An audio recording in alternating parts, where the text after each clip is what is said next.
Konon, ada aturan tak tertulis di dunia kriminal Korea Selatan. Semakin banyak tato di tubuh, semakin tinggi posisi di dunia kriminal.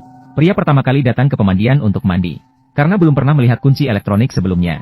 Mencoba berbagai cara namun tidak bisa membuka pintu lemari. Suara aneh yang sering membuat pelayan kesal. Dia mendekat sambil hendak mengeluarkan umpatan. Hasilnya, detik berikutnya. Saya belum pernah menggunakan ini sebelumnya. Maaf.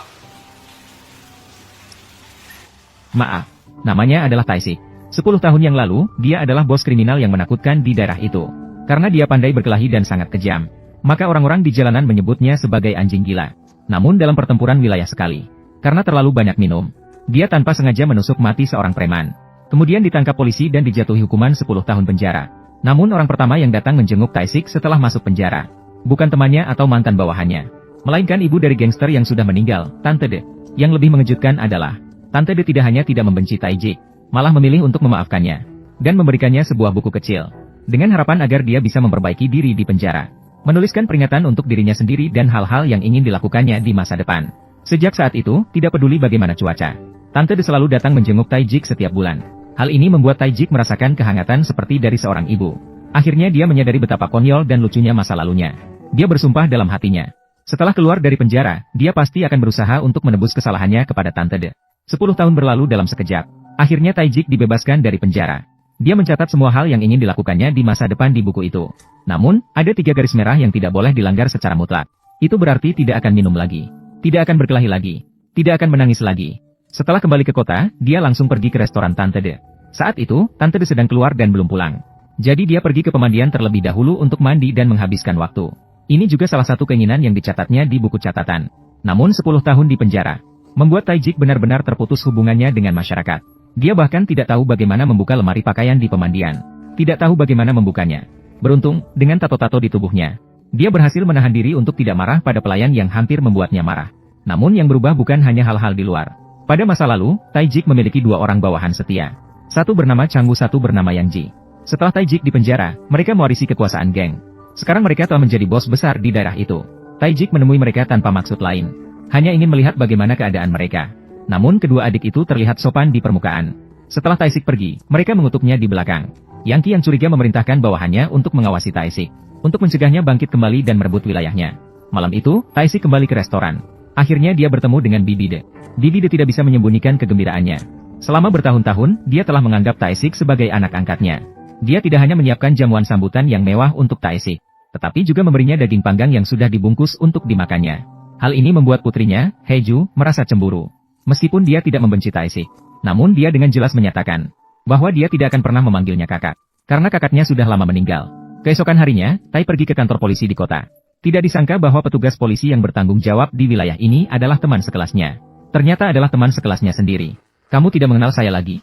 Kita adalah teman sekelas di sekolah menengah. Kamu sama sekali tidak ingat. Kamu dulu selalu mengganggu saya setiap hari. Petugas Lee khawatir Tae akan membuat masalah setelah kembali. Menyarankannya untuk sebaiknya meninggalkan tempat ini. Namun, Tae dengan tulus menjamin kepadanya bahwa dia telah berubah menjadi lebih baik. Dan tidak akan membuat masalah lagi. Untuk benar-benar mengubah dirinya, Tae pergi ke rumah sakit. Dengan harapan menghilangkan tato di tubuhnya. Saat itu, semua perawat di rumah sakit tertarik datang. Tidak bisa dipungkiri bahwa perawat-perawat ini sangat cantik. Jika kamu juga ingin mencari pacar perawat, jangan ragu untuk mencoba. Di aplikasi Tantan, banyak gadis cantik dan lembut. Keluar dari status jomblo bisa cepat. Namun dokter setelah melihat tato Tae-sik mengatakan bahwa area sebesar ini tidak bisa dibersihkan dengan air, kecuali dengan terapi laser tercanggih. Namun biaya perawatannya juga sangat mahal. Karena itu, Tae-sik mencari pekerjaan di bengkel mobil. Dia bekerja lembur setiap hari tanpa henti.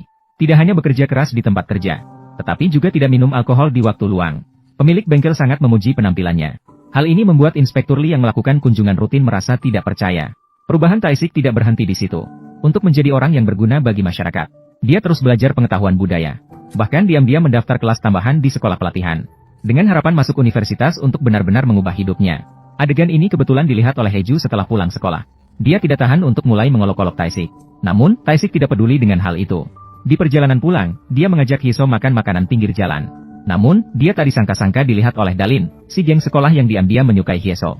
Dia salah mengira bahwa mereka berdua sedang berkencan. Dia langsung menendang Tae-sik hingga terlempar. Kemudian memblokirnya di sudut dan memukul serta menendangnya. Hei, kamu juga ingin mendekatinya? Kamu salah. Kamu yang salah. Taisik dengan sabar menerima tanpa membalas. Hingga saat perkelahian, pakaiannya terkoyak. Ketika tato naga di seluruh tubuhnya terbuka, barulah Dalin menyadari dia telah mengganggu orang yang seharusnya tidak diganggu. Taisik berusaha menutupi tato-tatonya dengan pakaian. Di bawah pandangan terkejut semua orang, dia pergi dari tempat kejadian tanpa berkata sepatah kata pun. Setelah kejadian itu, sikap Hyeso terhadap Taisik berubah. Dia mulai mengakui kakaknya itu perlahan-lahan. Hari itu, Taijik menerima gaji pertamanya dalam hidup. Dia membelikan bibinya sepasang sepatu baru. Bibinya mengomel padanya karena boros. Namun, dia terharu sambil memeluk sepatu itu dengan air mata berlinang. Dengan desakan Hejo, Taijik memeluk bibinya untuk pertama kalinya. Tentu saja, dia juga tidak lupa hadiah untuk adiknya. Itu adalah kamera multimedia yang sudah lama diinginkan olehnya. Hal ini membuat Hejo merasa terkejut dan senang. Dia tidak bisa melepaskan tangan dari kamera sepanjang hari. Dia mengambil gambar di seluruh halaman. Hari itu, dia tanpa sengaja menemukan buku catatan kecil Taijik. Melihat daftar keinginan yang penuh di atasnya, Hejo memutuskan untuk membantu Taijik mewujudkan keinginannya untuk piknik.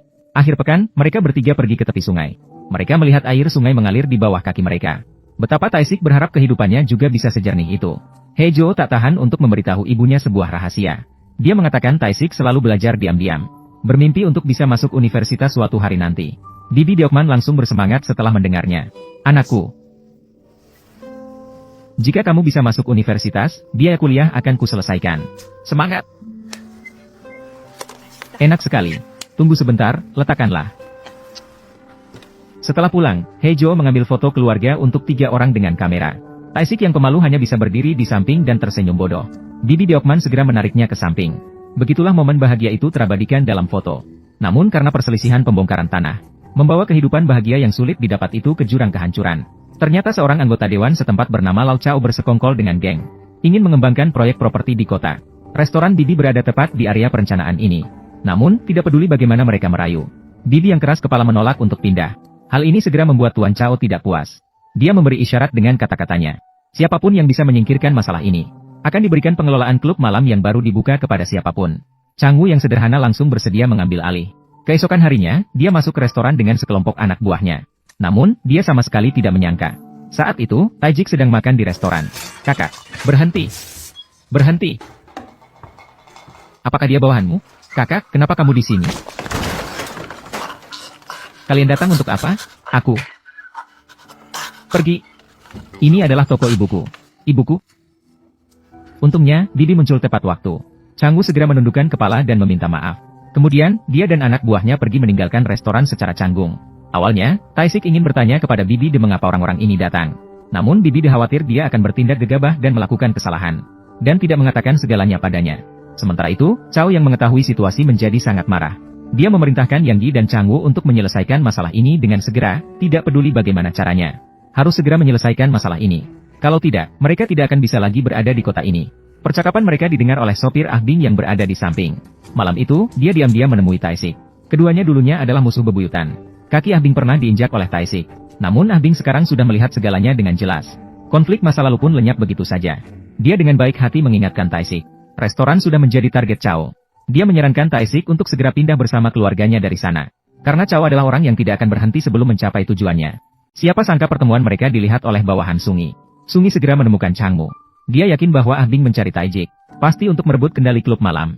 Jika lawan menyelesaikan masalah ini terlebih dahulu, maka mereka pasti akan menjadi pion Chao. Klub malam? Sangat mungkin. Lalu kita bagaimana? Kamu urus restoran itu. Aku akan menangani Taisika. Keesokan harinya saat Taijik bekerja di bengkel, Changmu datang lagi ke restoran dengan orang-orangnya. Mereka langsung merusak barang-barang di dalam toko tanpa berkata apa-apa. Nyonya De ingin menghentikan mereka. Namun dia ditendang ke tanah. Adegan ini dilihat oleh Hejo yang baru pulang sekolah. Dia memukul kepala Changmu dengan kamera. Namun segera ditaklukkan oleh preman lain. Saat itu, Inspektur Li sedang melihat semuanya dari seberang.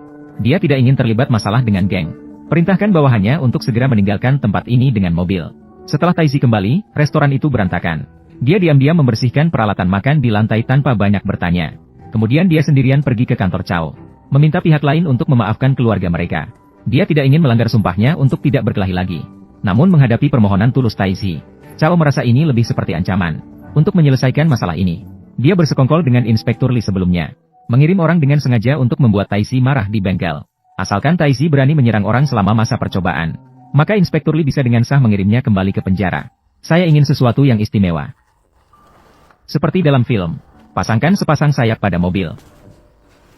Kami tidak bisa melakukannya. Tidak bisa dilakukan? Kamu pikir aku sedang bercanda denganmu? Hari ini kamu harus memasangkannya untukku. Cepat! Sudahlah, jangan bercanda. Nakal. Jika saya telah menyakiti Anda, maafkan saya. Bangsat. Maaf.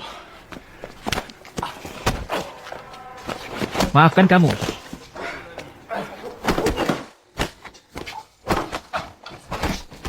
Jessica. Apa yang kamu lakukan? Berhenti sekarang.